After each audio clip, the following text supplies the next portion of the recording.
Hello, everybody, and welcome to your weekly Wargasm. With you, as always, is myself, James, and my buddy Shane. How you doing, bro? Doing good, brother. How you been? I can't complain. We're gearing up to sure you talk could. about... Well, I could be better, but we're going to talk about deployment phase today. So, Yes. what's better than that? Dropping units, dropping it like it's hot. And hopefully not a giant deuce on the table. Anyway, guys, today's topic for your weekly Wargasm is, as we just spilled the beans, the deployment phase.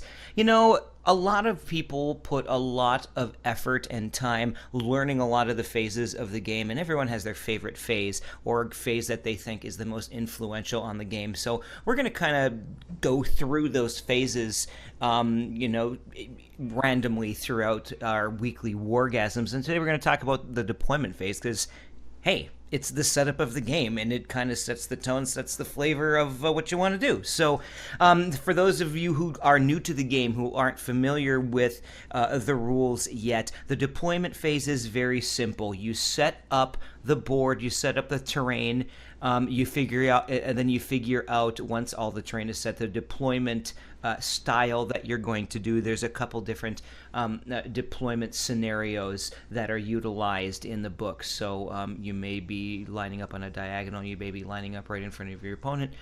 Who the hell knows? But after all of that is determined, the players roll a dice, and whoever wins picks a side. Whoever doesn't pick the side gets to deploy first. Now, how it works is, unless there is a specific rule in a scenario that you're playing, sometimes the tournaments that you play and some of the tournaments around the area will have, deployment rules that differ from what is in the rule book. So this is just general deployment, the general rules if you're playing a regular game with your buddy, or if they're unmodified. So whoever did not pick a side gets to deploy first, and when you deploy, you pick one or all of your models on your turn, and you can you throw them on the table. So if you want to lay down one or two small units and then see what your opponent's going to do, you can do that. If you just say, fuck it, I'm just going to drop the bomb right away, you can throw all of your models down on the table. Now, whoever gets their models deployed first, their entire army deployed first,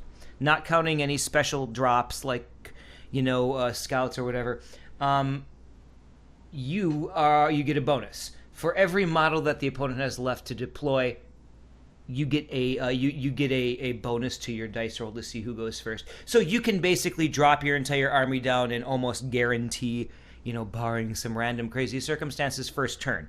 So that being said, Shane, I'm going to hand it off to you, man. What is the first question that you have for deployment? All right, so one of the big questions that I had, a lot of my experience in dealing with tournament style play and a lot of, actual playing of the Ninth Age or, Warhammer 8th typically came at Adepticon when you and I would play the team tournaments. I don't play a ton of games around here by myself. So the deployment phase to me has always been kind of a mystery, kind of something where I haven't really worried about it too much just because it's like, whatever. You just want to put models on the board and, get the game started. Yeah, I want to roll dice and shoot shit. It's like, whatever. Yeah.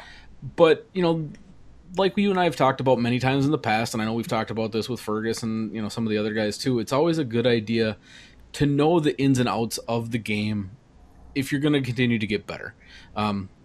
It's always been one of those things where if you know more and you play with people who are better than you, you're going to get better at it. And so that's why I like to ask you a lot of these questions, and usually you come up with some amazing answers that are just like, we should just put that on tape and listen to this. Come up with amazing answers. Yeah. So, drunken Chianti rants. This is true. We've had that many times. Yes, and Shane, actually, before you continue, you did say something that I want to touch on.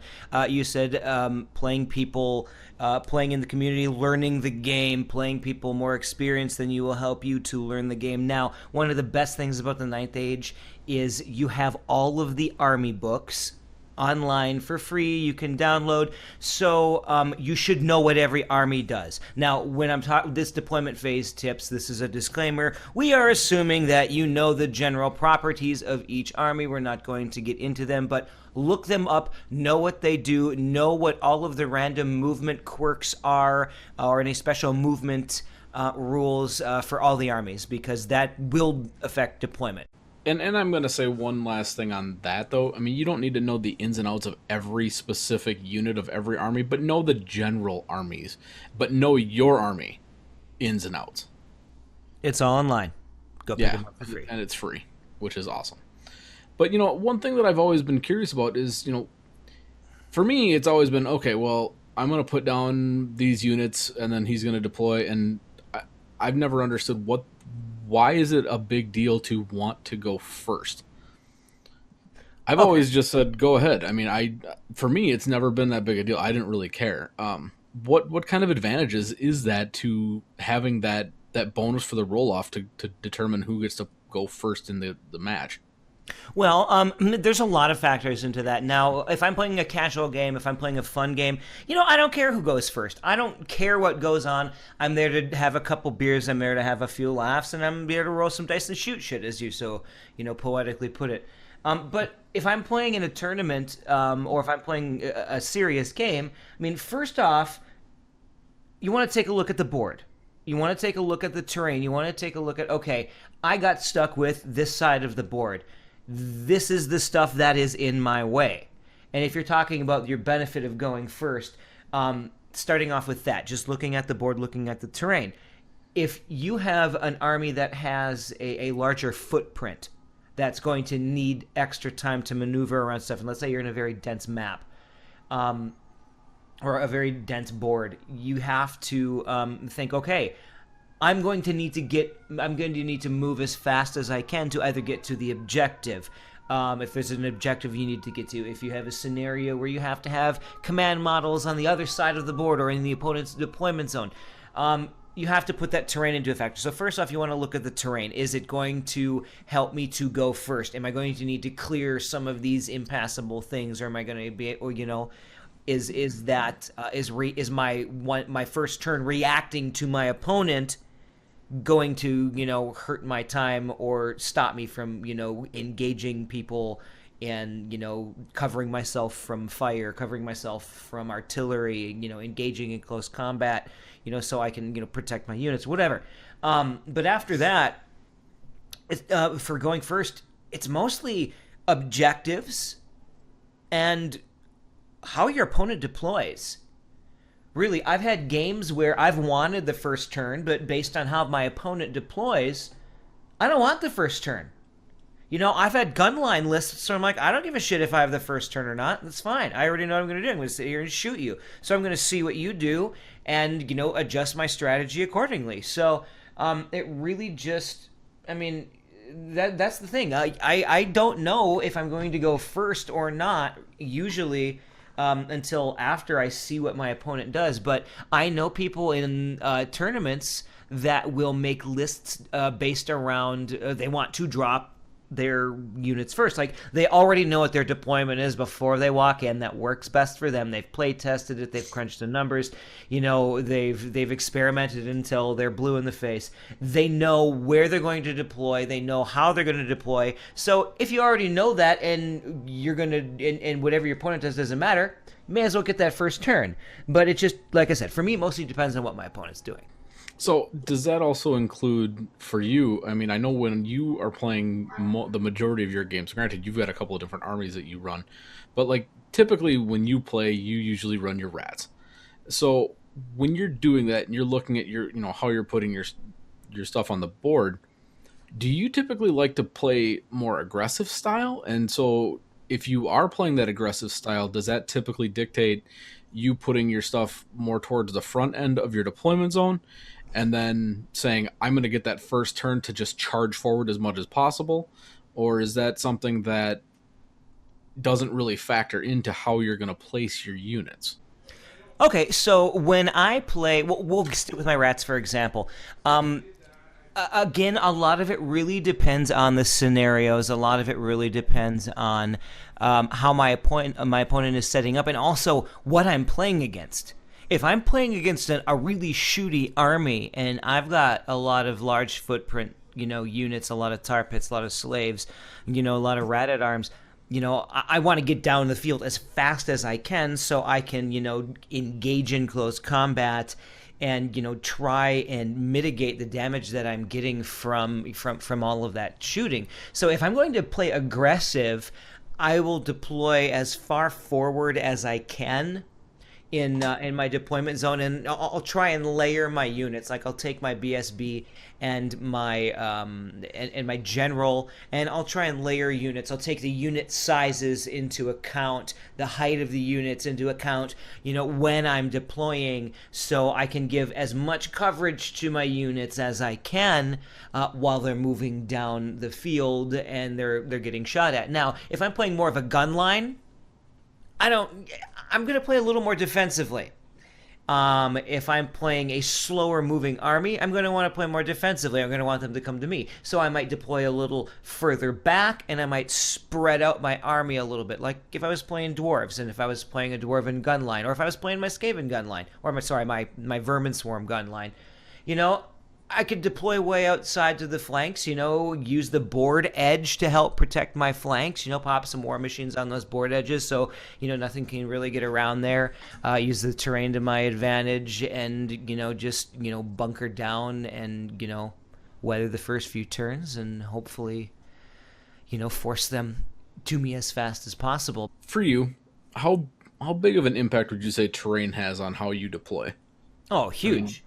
Huge. I mean, what are you going to do if you have a giant impassable piece of just fucking ruins just popped in the middle of the board, or half of the fucking terrain is river, or water features.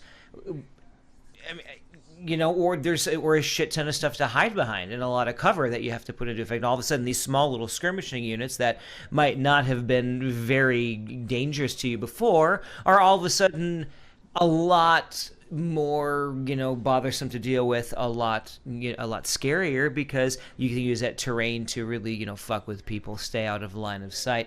So when you're looking at the terrain, yeah, you have to make sure that, you don't bottle yourself in if you have a large footprint. You don't, cut yourself off if you're spreading your army out during deployment. There's nothing worse than getting into a combat close to an impassable terrain feature, having a unit close by, but not being able to do anything because of said impassable terrain feature. So you just got to make sure that you're not, cutting yourself off, bottling yourself up, and giving your enemy an advantage. So again, it's, checking things out, assessing that table before you set that army down. I mean, you already use the information you have, use the scenario, use the terrain, use the side of the board that you get stuck with. Sometimes you have no control over that. So you have to look at that stuff and assess it quickly, and then also, look at your opponent. So as much practice as possible is recommended if you want to play competitively for the deployment phase. So, last question I've got for you, bro. If you had one bit of advice to give to new players in regards to your deployment phase, what would it be? I would say use a really awesome program, Universal Battles, and just set up a random terrain, or even if you go to your local hobby store, it doesn't have to be online, but that's just a really easy way to do it. Set up terrain, just randomize the shit out of it, and pick a deployment type, pick a scenario, and just deploy. Do as many different combinations, as many different things as you can do, and just practice, and just do it against different people. Get your buddies. It's going to help them out just as much as it's going to help you. But just practice the deployment phase and reacting. Make it, and just like you would the movement phase. Practice those different tactics. Set up those cool moves that you see in tournament play. You see in those cool battle reports, and isolate it, and just practice. Do it over and over and over again. So when you are in a competitive game and you see something that's not done very often, it's not going to throw you for a loop. Because in doing those practice runs, you come up with a lot of really cool ideas, and a lot less surprises you and throws you off. Great advice, brother. I appreciate it. Well, I've got some other advice for you too, Shane. Does it have anything to do with a box?